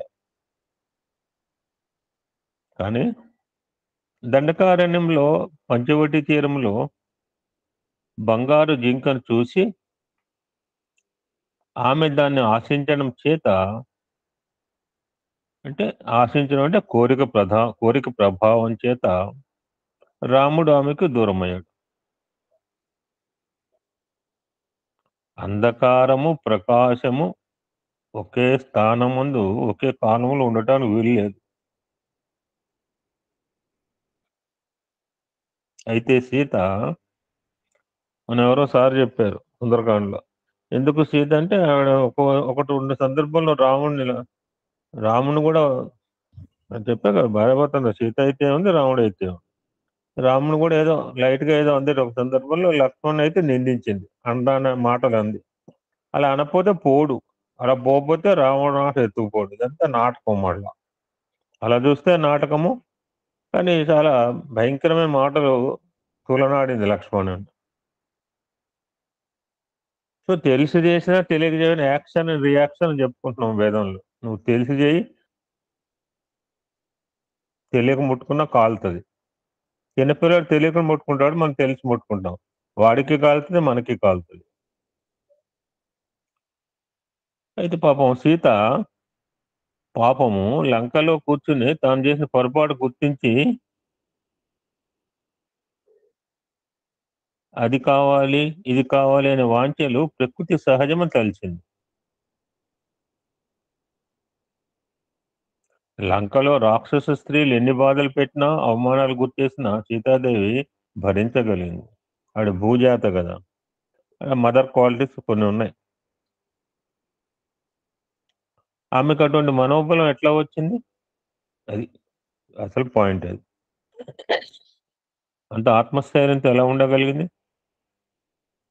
రాక్షస మొక్కలో మరి గంజాయమన మన అన్నాను ఎవరినో అన్నాడు, మరి గంజాయమని తులసి మొక్కలాగా ఎలా ఉంది?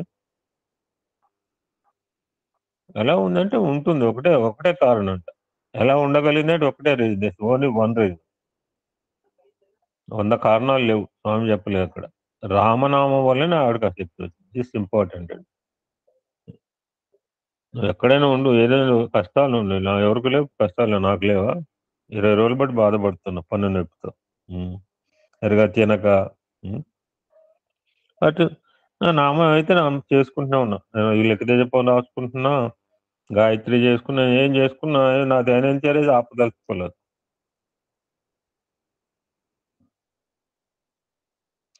ఆవిడ 10 నెలల పాటు అంత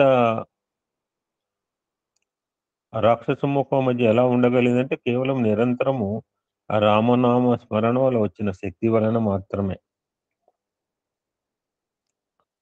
తన అజ్ఞానం వలన, లేక మాయ వలన, లేక కొన్ని కారణం వలన, ఈ 3 రీజనే. తన అజ్ఞానం వలన మనం అనకూడదు, స్వామి అన్నారు కనుక అన్నారు, మనం అనకూడదు. లేక మాయ వలన, లేక కొన్ని కారణం, తనకు పరితాపం సంభవించిందని గుర్తించి, మనకు కూడా డిఫరెంట్ రీజన్స్ ఉంటాయి, ఒకటే కాదు ఒక సందర్భంలో. ఇలా జరిగిందా, అదే మనం కూడా అనుకుంటాం 10 రకాలుగా ఉంటాయి, ఒకటే కాదు ఒక సందర్భంలో. డిఫరెంట్ యాంగిల్స్ వర్కౌట్ అవుతాయి మనకి. ఇప్పుడు సార్ వస్తాడే అన్నాడు, నాకు రావాలని లేదు. So many reasons are there, ఎందుకు పోవట్లేదు? మల్టిపుల్ కాన్సెప్ట్, మల్టిపుల్ రీజన్స్ ఉన్నాయి నేను పోకపోవటం. తన అజ్ఞానం వలన, లేక మాయ వలన, కొన్ని కారణం వల్ల తనకు పరితాపం సంభవించిందని గుర్తించి రామ రామ రామ అని భరించలేని ఆవేదంతో రామచింతన చేసినప్పుడు రాముడు అతడికి ఎగినాడు. అది దిస్ ఈజ్ ఇంపార్టెంట్. నిరంతరం వాడికి రామచింతన, వేరే చింతన లేదు.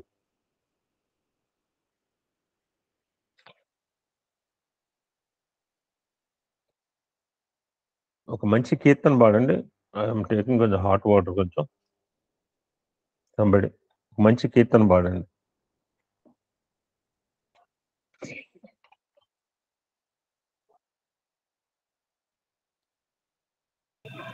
సాయిరామండి. రమ్మ. వందనమిదే జననీ వాగ్దేవి, వందనమిదే జననీ వాగ్దేవి, వందనమిదే జననీ వాగ్దేవి, వందనమిదే జననీ వాగ్దేవి. మృదు వీణారవములలోనా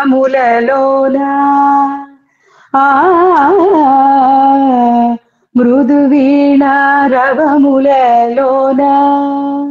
మధుర మధుర పదములు పాడి సన్నుతి సేతును నీ గుణగాథను, సన్నుతి సేతును నీ గుణగాథను, మందన సేయుమా మము ఓ మాత, మందన సేయుమా మము ఓ మాత.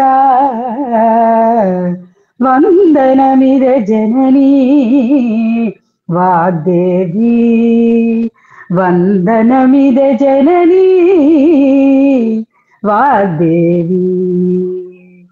అక్షర రూపిణి నాద స్వరూపిణి, నిత్య నిశ్చల భావని వరప్రదాయిని అక్షర రూపిణి నాద స్వరూపిణి నిశ్చల భావని వరప్రదాయిని సరస హృదయిని నవరస పోషిణి సరస హృదయిని నవరస పోషిణి హంసవాహిని అమృతవర్షిణి హంసవాహిని అమృతవర్షిణి వందనమిద జననీ వాగ్దేవి వందనమిద జననీ వాగ్దేవి వందనమిదే జననీ వాగ్దేవి. సాయిరామండి. Thank you. ఇప్పుడు రాబోయే పేర చాలా ఇంపార్టెంట్ పేర అండి. ఒక పేజీ అనమాట, 1.5 పేజీ, చాలా వైటల్. నేను ఎక్కడా చదవలేదు. జాగ్రత్తగా వినండి, నేను కూడా జాగ్రత్తగా చదువుతా, అక్షరం అక్షరం నాకు అర్థం కావాలి కదా.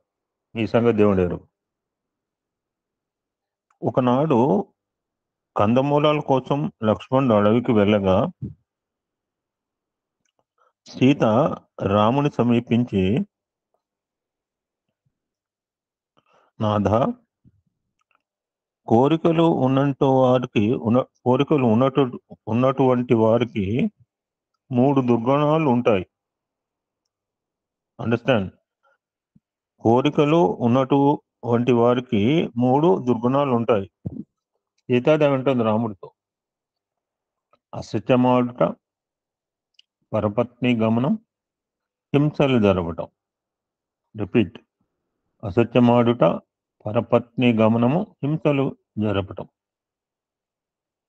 ఇది యవ్వనంలో ప్రాప్తించే దుర్గుణములు. ఈ దుర్గుణములు ప్రవేశించితే ఇక మానవత్వం అనేది ఉండదు. అయితే మీలో 2 దుర్గుణాలు మాత్రం లేవని దృఢంగా నేను నమ్ముతున్నాను అంటుంది సీత రాముడితోనండి. I never had this discussion ఎప్పుడు ప్రీవియస్లీ. రామకథ రసవాహినిలో కూడా రాలేదు. మొదటిది అసత్యం. మీరు చెప్పరు, ఇంతకు పూర్వం అసత్యం ఆడలేదు, ఇప్పుడు ఆడటం లేదు, భవిష్యత్తులో కూడా మీరు అసత్యం చెప్పరు. కనుక మీరు సత్యస్వరూపులు. అందుకనే సత్యస్వరూపిణి మా భగవంతుడు అంటే సత్యస్వరూపుడు అండి. స్వరూపుడా స్వరూపిణి, బోత్ ఆర్ సేమ్. అక్కడ నారాయణ అంటాడు, ఇక్కడ శివుడు అంటారు, ఇక్కడ అమ్మ అంటారు. ఆవిడే గాయత్రి, ఆవిడే సావిత్రి, ఆవిడే సరస్వతి.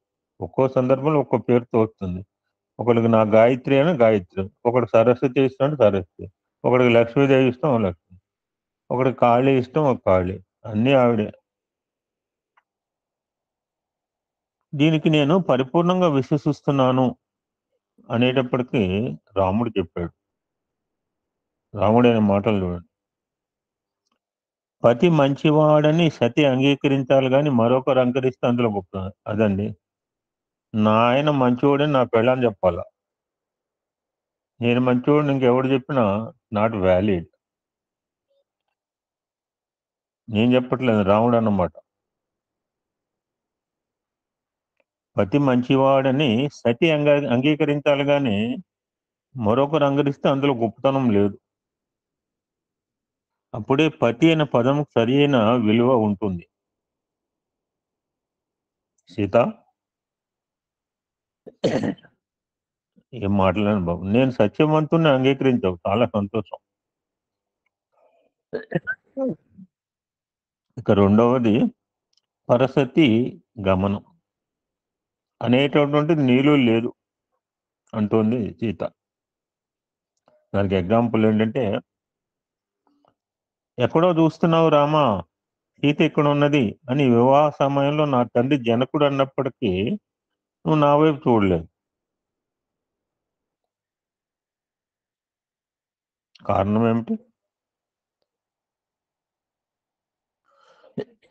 వివాహం అయ్యేంత వరకు ఒక స్త్రీని చూడకూడదు నువ్వు శపథం పూనవు కదా. ఇలాంటి గొప్ప గుణం నీలో ఉన్నది నేను ఆనాడే గమనించాను. అదే ధర్మం కనుక సత్యం వద ధర్మం చేర, ఈ రెండు నీ యందు ప్రత్యక్ష ప్రమాణములు. ఇక మూడవది హింస. ఈ విషయంలో మాత్రం నేను అంగీకరించను. ముందే చెప్పాను, మూడిట్లో రెండు నీగలు ఉన్నాయి అంటోంది. ఏంటో చూద్దాం మరి. నాకు అర్థం కావాలి స్వామి ఏం చెప్తున్నారు. కారణం, నీవు తాపసు వేషం ధరించి అడవుల్లో సంచరిస్తూ ఆయుధాలు చేపట్టి నీకు ఏమాత్రం అపకారం చేయని జంతువులను హింసించడం సరి అయినటువంటి ధర్మం కాదు అని చెప్పింది సీత.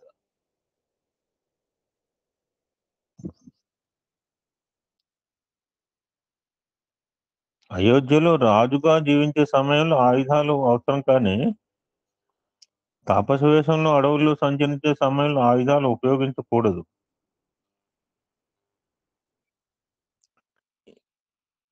ఈ మృగంలో నీకు ఏం అపకారం చేస్తున్నాయి? నీ జోలికి రావటం లేదు కదా. అలాంటి పరిస్థితుల్లో నిష్కారణంగా వీటిని హింసించడం ఎంత తప్పు?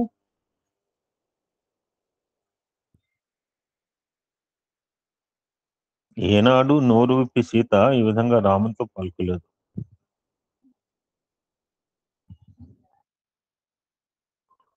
పురుష సింహంకు ఉండవలసిన లక్షణములు నీలో రెండు మాత్రమే ఉన్నాయి, మూడవది లేదు.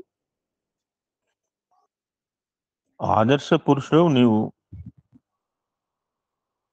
అలాంటి వానిలో హింస అనే పదము ఉండకూడదు అన్నది సీత.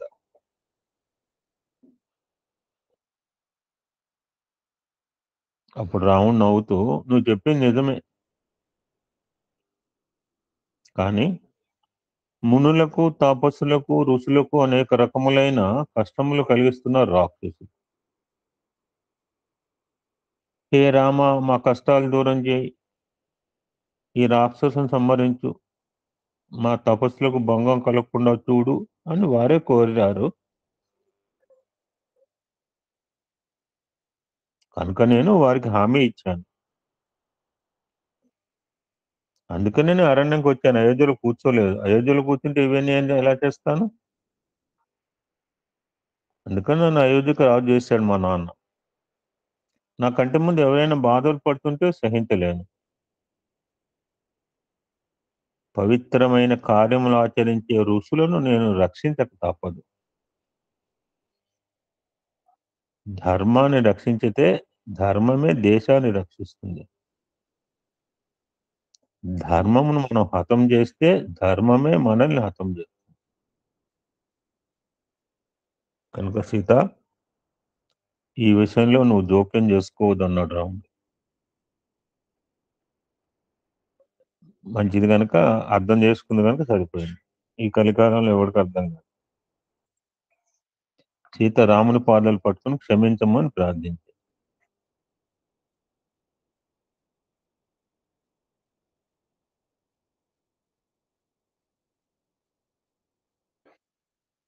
ఈ దండకారణ్యంకు రావటమే నాకు దండనగా మారింది. మరో అరణ్యానికి ఎక్కడికైనా పోయి ఉండకూడదా? ఈ దండకారణ్యంలో ఇంకా ఎన్నెన్ని ప్రమాదాలు సంభవిస్తాయో అని తనలో తాను బాధపడింది.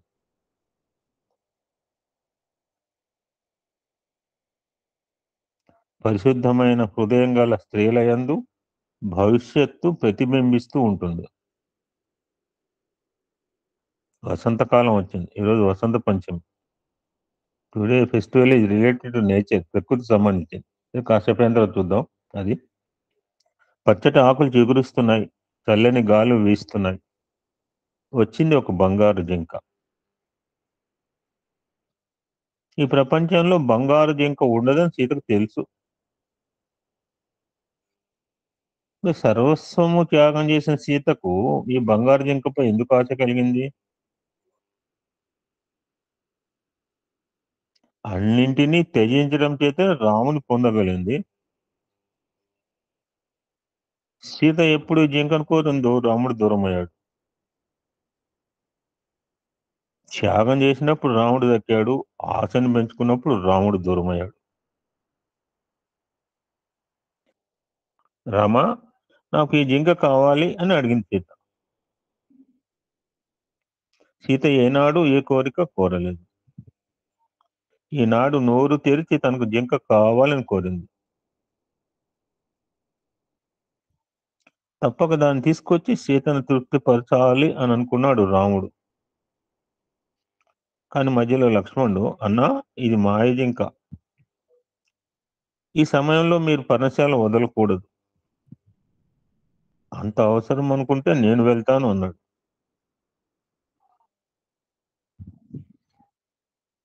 కానీ రాముడు వినలేదు. రాముడికి తెలియదా? తెలుసు. కానీ జరిగేది జరిగి తీరాలి. What to be happen to be happen. తాను వెడితేనే సీతాపహరణం జరుగుతుంది. సీతాపహరణం జరిగినప్పుడు రావణ సంహారం జరగడానికి వీలు. ఇవన్నీ కూడా మొదట వేసుకున్న మాస్టర్ ప్లాన్ అంటున్నారు స్వామి. కనుక బంగారు జింక లేదని తెలిసి కూడా రాముడు దాన్ని తనుముకుంటూ వెళ్ళాడు.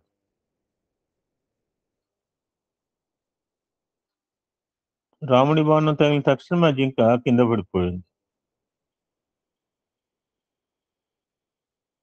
నిజస్వరూపం బయటపడింది. అతడు మారీచుడు ఇంతకుముందు ఒకసారి దెబ్బతిన్నాడు విశ్వామిత్ర యాగంలో. వీడి తమ్ముడిని చంపాడు. ఇవి కావాలనే వదిలేస్తాడు. ఎందుకంటే the power of Rama should be రావణాసుకు చెప్పాలని చెప్పి. కానీ వాడు మూర్ఖుడు వినలేదు. నువ్వు పోపతి నేను చంపుతాను, నీ చేతిలో చస్తే రాముని శక్తి మారుతినికి బాగా తెలుసు. కింద పడ్డ మారీచుడు హా సీత, హా లక్ష్మణ అని అరిచాడు. సీత విన్నది. లక్ష్మణ, నువ్వు తక్షణమే వెళ్ళు, శ్రీరామచంద్రుడికి ఏమి ఆపద జరిగిందో తెలుసుకో అన్నది. లక్ష్మణుడు వినలేదు. శ్రీరాముని కంఠం కాదు, రాక్షసుల మాయ ఇది. రామునికి ఎట్టి ప్రమాదం సంభవించింది. రాముడు సాక్షాత్ నారాయణమూర్తి. వదినా, నీకు ఆ మాత్రం తెలియదా? నువ్వు విచారించవద్దు అని ధైర్యం చెప్పాడు.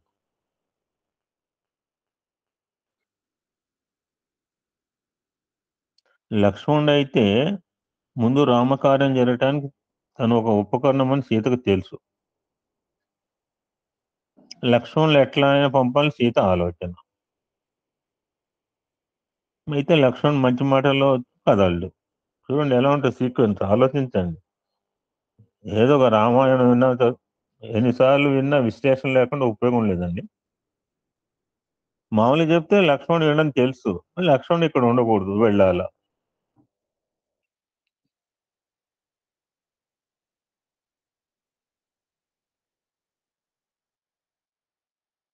లక్ష్మణుడు మంచి మాటలతో కదలలేదు, కఠినమైన వాక్కులు ఉపయోగపెట్టింది. లక్ష్మణ, ఈ అరణ్యంలో నువ్వు నేను రాముడు తప్ప మరే ఊరు. రాముడు మరణిస్తే నువ్వు నన్ను పొందాలనుకుంటున్నావా అన్నది. ఆ మాట వినలేక తల వంచుకుని బయలుదేరాడు. ఆయన చెప్పడానికి సంశయించాడు. ఆయన స్వామి చెప్పిన మాటలండి, మన ఎవడు రైటర్ రాసింది కాదు. వెడుతూ కొన్ని హద్దులు గీచి, తల్లి ఈ గీటును దాటి మాత్రం మీరు బయటకు రాకూడదు అని చెప్తున్నాడు.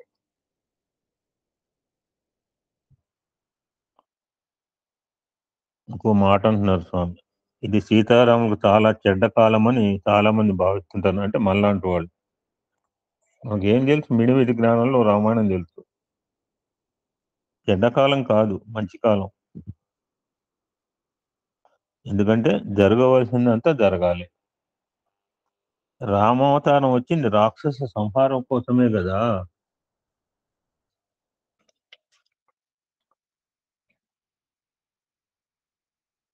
సీత 10 నెలల పాటు లంకలో ఉండినప్పటికీ ఒక్కనాడైనా రావణి ముఖం చూడలేదు.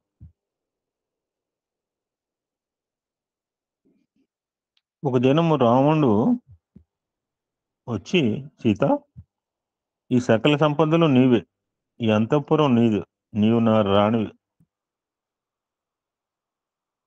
నా సంపద ఎంతటితో ఎవరూ లెక్కపెట్టలేరు. సర్వ సంపదలతో కూడినటువంటి వాడను, సర్వజ్ఞుడను, సర్వశక్తిమయుడు నేను కనుక అంగీకరించు అని బలందు పెట్టాడు. మనకు రుద్రంలో వస్తుంది గడిపోతం కూడా. గడిపోతం తృణంగా చూడకూడదు.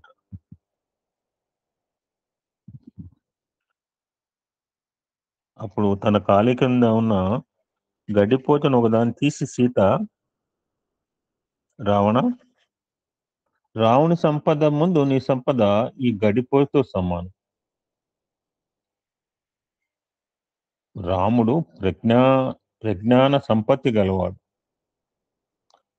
ఆత్మజ్ఞాన సంపన్నుడు, తేజోమయుడు, అమృత స్వరూపుడు, ఆనందమయుడు. అటువంటి రామునితో నీకు పోలిక అని మాటిమాటికి గడ్డిపోటు చూపిస్తాను. ఇంత పెద్ద లంకకు రాజు కదా నువ్వు, నీకు చక్కని సలహాలు ఇచ్చేవారు ఈ లంకలో ఎవరు లేదా?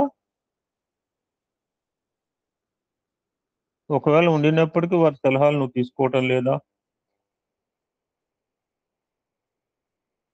నీవు ఇంత దుర్మార్గాన్ని పాల్పడుతున్నావేమి? ఎంత అల్పజ్ఞుడిగా మారిపోతున్నావు? ఇంత అల్పజ్ఞుడివి రామునితో పోల్చుకోవడం సాధ్యమవుతుందా? వెళ్ళిపో అని చెప్పింది.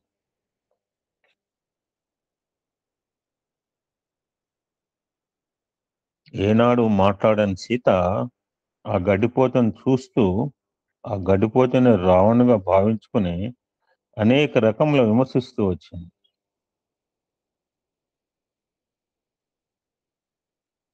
రావణకి పట్టడానికి కోపం వచ్చి, సీత నీకు ఇంకా 10 నెలలు మాత్రమే గడువు ఇస్తున్నాను, ఆ తర్వాత మా వంటవారే వచ్చి నేను ముక్కలు ముక్కలుగా చేసి ఆహారంగా వండుతారు. అప్పుడైనా నీ కండాలు నేను భుజించగలను, కనుక ఇదే నా కడపడి హెచ్చరిక అన్నాడు. స్టార్టింగ్ లో ఇంకా 10 నెలల టైం ఉందని అంటే సీతాదేవిని తీసుకెళ్ళిన కొత్తలో కావచ్చు అని మనం అనుకోవాలి. మరి అంటే ఆయన అన్నమాట ఇంకా 10 నెలలే గడువు ఇస్తున్నాడంటే చాలా కాలం ఇచ్చాడు అనమాట. అంటే తీసుకుపోయిన కొత్తలో కావచ్చు అనమాట. కనుక ఇదే నా కడపటి హెచ్చరిక అన్నాడు. ఆమె దేనిని లెక్క చేయలేదు. మూర్ఖులైన వారితో సంభాషణ జరిపి ప్రయోజనం లేదని భావించింది.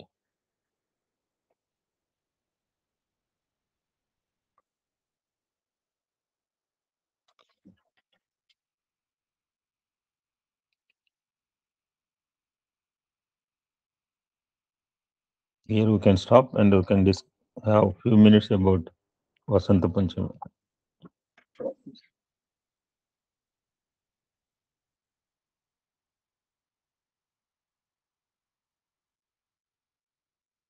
ఈరోజు మాఘశుద్ధ పంచమి, వసంత పంచమి అంటారు, శ్రీ పంచమి కూడా అంటుంటారు. ఈ శోభకృత్నామ సంవత్సరం 14వ తారీఖు అన్నమాట. మాఘమాస శుక్ల పక్ష పంచమి, శ్రీ పంచమి. ఇందాక అనుకున్నాం వసంతం పేరులోనే ఉంది. It's a festival related to ఈ ప్రకృతి సంబంధమైన పండుగలు ఉంటాయి. మహనీయుల జన్మదినం వస్తుంది, రేపు శ్రీరామనవమి వస్తుంది, శ్రీకృష్ణ లేకపోతే వామన జయంతి అంటారు. అంటే కొంతమంది అలా ఫెస్టివల్స్ ఆర్ డిఫరెంట్ టైప్స్ అన్నమాట. సంక్రాంతి కావచ్చు, అది కూడా ప్రకృతిలో మార్పుకి సంబంధించిన పండుగ. So some festivals are arranged due to changes in nature, ప్రకృతిలో జరిగే మార్పులకి. సో వన్ అమాంగ్ ఈ శ్రీ పంచమి. దీన్ని సరస్వతి మాత జయంతి అంటారు, మదన పంచమి అని కూడా అంటారు. ఇది ఋతు సంబంధమైన పర్వం. వసంత ఋతుకు స్వాగతం పలికే పండుగగా శాస్త్రం చెప్తోంది. అటువంటి వసంత ఋతువు రాకను భారతదేశం అంతటా వసంత పంచమిగా పండుగ ఉత్సాహంగా జరుపుకుంటుంటారు. ఈ పండుగ జనరల్ మాఘశుద్ధ పంచమి నాడు become in between January and February months లో. భారతదేశంలో తూర్పు ప్రాంతంలో వారు ఎక్కువగా దీన్ని సరస్వతి పూజగా జరుపు. మన దగ్గర కూడా Saraswati have 2 temples at Telangana state, Parigi and Basara. AP state లో ఏదో చూపించాడు ఒకటి రాత్రి.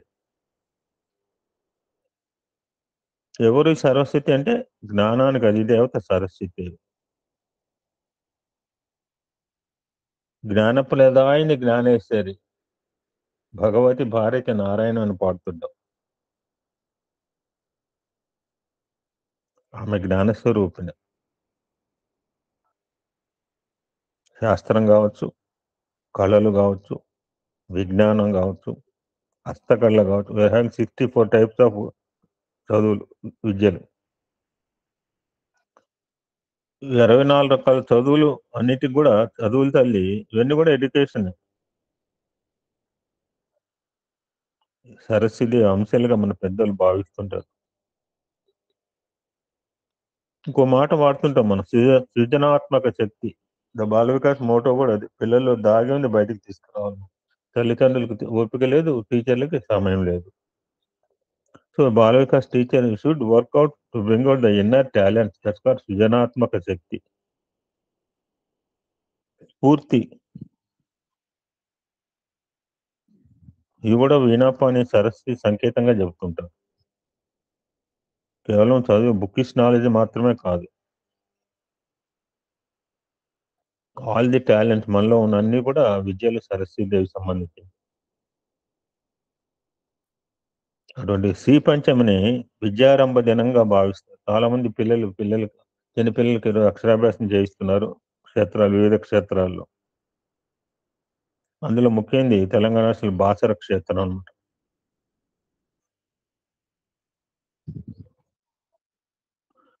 నార్త్ ఇండియాలో సెలబ్రేట్ రతి మన్మథులను పూజించే మహోత్సవంగా జరుపుకుంటున్నారు. దానం చేయమన్నారు. అలా చేయటంలో మాధవుడు అంటే వసంతుడు సంతోషిస్తాడు అని శాస్త్రం చెప్తోంది. So this is also called వసంతోత్సవము అని కూడా అంటుంటారు. ఈ మాఘశుద్ధ పంచమి నాటి నుంచి వసంత ఋతువు ప్రారంభం అవుతుంటే అంటున్నారు. ఈరోజు విష్ణువుని యొక్క ఆరాధన చేయమంటున్నారు. దాన ధర్మాలు సంతర్పణ చేయమంటున్నారు. అంటే ఉన్నదంతా ఇవ్వమంటున్నారు. శాస్త్రం చెప్తోంది. అటువంటి జ్ఞానశక్తికి అధిష్టాన దేవత సరస్వతి మాత. అక్కడ అదృష్టం ఏంటంటే సరస్వతి యొక్క మాత యొక్క బీజాక్షరాలు 2 అక్షరాలు అండి. ఓన్లీ 2 లెటర్స్ అమ్మవారి బీజాక్షరాలు. ఓం ఐం. ఈ మాటలు ఎవరి చేతన 2 అక్షరాలు ఎవరి చేతన అనిపించండి. నేను ఫుట్ ప్రింట్ స్కూల్కి వెళ్ళాను. 3 years వెళ్ళాను కరోనా ముందు. వాళ్ళు మానసిక వికలాంగులు అనమాట. వాళ్ళ చేత ఈ 2 అక్షరాలు చెప్పించేవాడు. నా తాపత్రయం ఏంటంటే వాళ్ళంతా మామూలుగా కావాలని నా తపన అనమాట. ఓం ఐం. It's easy to recite. ఎవరైనా అనవచ్చు. మాటలు రావని చేత కూడా అనిపించవచ్చండి మీరు. ఓం ఐం. ఓం ఐం. మీరనండి, అనిపించండి ఎవరి చేత. రాసుకోండి. ఓం ఐం. ఓం ఐం.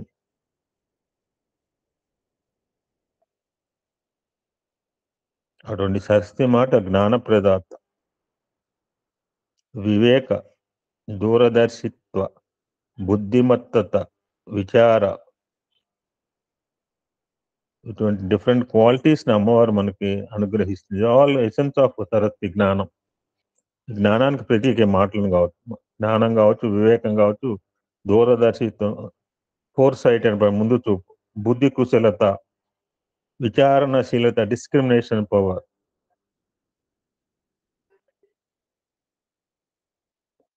ప్రకృతి అంటేనే బ్రహ్మ విష్ణు మహేశ్వరులే సత్వరజో స్తమో గుణాలతో కూడిన వారు. ప్రకృతి అంతా కూడా ఈ 3 త్రిగుణాత్మకమైంది, త్రిపుటి. అటువంటి సత్వ రజో స్తమో గుణాలు బట్టి అటువంటి అమ్మలగనమ్మ ముగురమ్మల మూలపుటమైన జగన్మాతను as per the base of Satvika and Rajasic and Tamasic qualities, called as Mahakali, Mahalakshmi and Mahasaraswati. చాలా విచిత్రం అనిపిస్తుంది చూడండి. ముగ్గురులో కూడా సరస్వతి పరమ సాత్విక మూర్తి అహింసాదేవి. అటువంటి అహింసాదేవి 18 మంది రాక్షసుని చంపింది. ఆడి చేతుల ఆయుధాలు ఏమి ఉండవట చూడండి. వండర్ అనిపిస్తుంది కదండి. ఆమెకు యుద్ధం చేసే ఆయుధాలు ఏమీ ఉండవు. But she kill 18 demons. ఈ అష్టాదశ పురాణాల్లో బ్రహ్మ వైవర్త పురాణం అని అహింస అంటే ఎవరంటే అహింసకు అధినాయక ఎవరంటే సరస్వతి దేవి. అటువంటి జగన్మాత ధవళమూర్తిగా పద్మంపై ఆసీనురాలే ఉన్న వాగ్దేవి స్వరూపిణి. మందస్మిత వదనంతో కాంతులేనితో ఆశ్రిత వరదాయిగా మనకి దర్శనమిస్తుంది. చాలా బాగుంది. ఆ పర్గి కావచ్చు, ఆ యొక్క బాసరలో అమ్మవారు చాలా బాగుంది. ఇవాళ విజయవాడలో అమ్మవారికి కూడా సరస్వతి అలంకరణ చూడండి, విజయవాడ దుర్గమ్మకి. సరస్వతి అంటే ప్రవాహం అని అర్థం.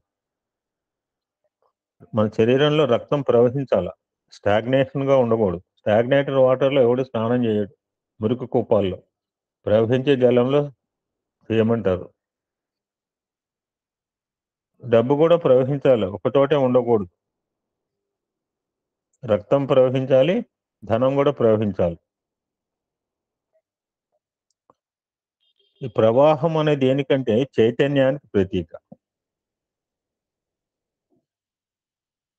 జలం జీవశక్తికి సంకేతం. నీరు సకల జీవరాశికి, మన శరీరంలో 70-80% వాటరే ఉంటుంది. నీరు సకల జీవరాశికి శక్తిని అందిస్తుంది, ఉత్పాదకతను పెంపొందిస్తుంది. అటువంటి ఉత్పాదకత వసంత ఋతువు నుంచి ఆరంభం అవుతుందని శాస్త్రం చెబుతుంది. అటువంటి ఉత్పాదక శక్తికి ప్రతిఫలమే సరస్వతి. ఇది క్రియేటర్, ఉత్పాదకుడైన సృష్టికర్త అయిన బ్రహ్మకు శారదే శక్తిదాయని.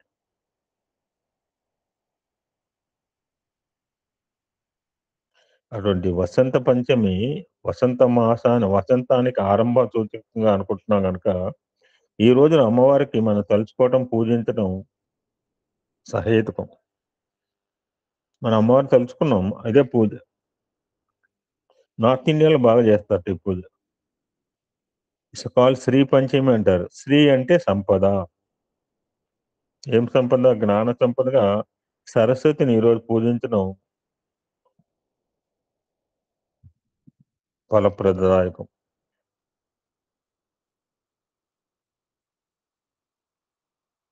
ఇంకొక కథ ప్రకారం ఏంటంటే శ్రీ పంచమి రోజే రతిక మదనోత్సాహంగా వ్యవహరిస్తారు. ఈ మాఘశుక్ల పంచమి నాడు రతీదేవి కామదేవి పూజ చేసినట్టు పౌరాణికాలు చెప్తున్నారు. ఋతురాజు వసంతుడు, కామదేవునికి మధ్య అవినాభావ సంబంధం ఉంది. వసంతుడు సస్యదేవత, కాముడు ప్రేమదేవత, రతీదేవి అనురాగ దేవత. సో ఈ ముగ్గురిని వసంత పంచమి నాడు పూజించడం వల్ల ఆ వ్యక్తుల్లో పరస్పర ప్రేమానురాగాలు పరిడమిల్లుతాయని లోకోక్తి, శాస్త్రం. అంటే ఈ ఒక్కరోజు గారు అన్యోన్యంగా ఉండమని కాదు. ఇది must be harmonious relations between the family and భార్యాభర్తల మధ్య.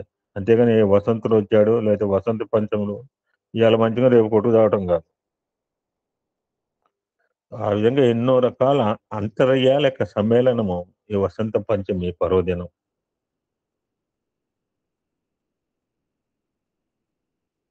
ఎక్కడి నుంచి వచ్చింది అమ్మవారు అంటే ఆ రుద్రు యొక్క భృకుటి నుంచి, అనగా కనుబొమ్మల నుంచి ఆవిర్భవించిన జ్ఞానశక్తి ఆ బ్రహ్మను అనుగ్రహించిందని శాస్త్రం చెప్తోంది. ఈ అమ్మవారి రకరకాల పేర్లతో పిలుస్తారు సరస్వతీదేవిని. తారణి అంటారు, తరళ అంటారు, తార అంటారు, త్రిరూప, ధరణి రూప, స్థవరూప, మహాసాధ్వి, సర్వసజ్జన పాలిక, రమణీయ, మహామాయ, తత్వజ్ఞానపర, అనఘ, సిద్ధలక్ష్మి, బ్రహ్మాణి, భద్రకాళి, ఆనంది, ఇవన్నీ కూడా తంత్ర శాస్త్రాల ఆధారంగా ఇందులో చాలా పేర్లు మనకు తెలిసింది. అమ్మవారు ఒకతే కానీ పేర్లు వేరే ఉంటాయి. అమ్మవారు తెల్లగా ఉంటుంది కనుక ఈరోజు అమ్మవారికి తెల్లని పుష్పాలతో పూజించి పసుపు రంగు వస్త్రాలతో అలంకరించమన్నారు.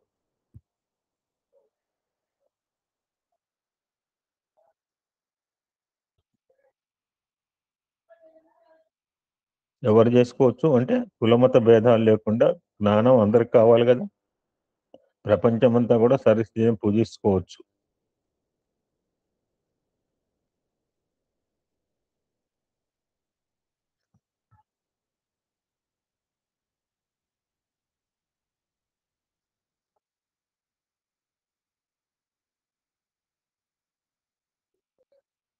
ఓం శాంతి శాంతి శాంతి. సమస్త లోకా సుఖినో భవంతు. లోకా సమస్త సుఖినో భవంతు. ఓం శాంతి శాంతి శాంతి.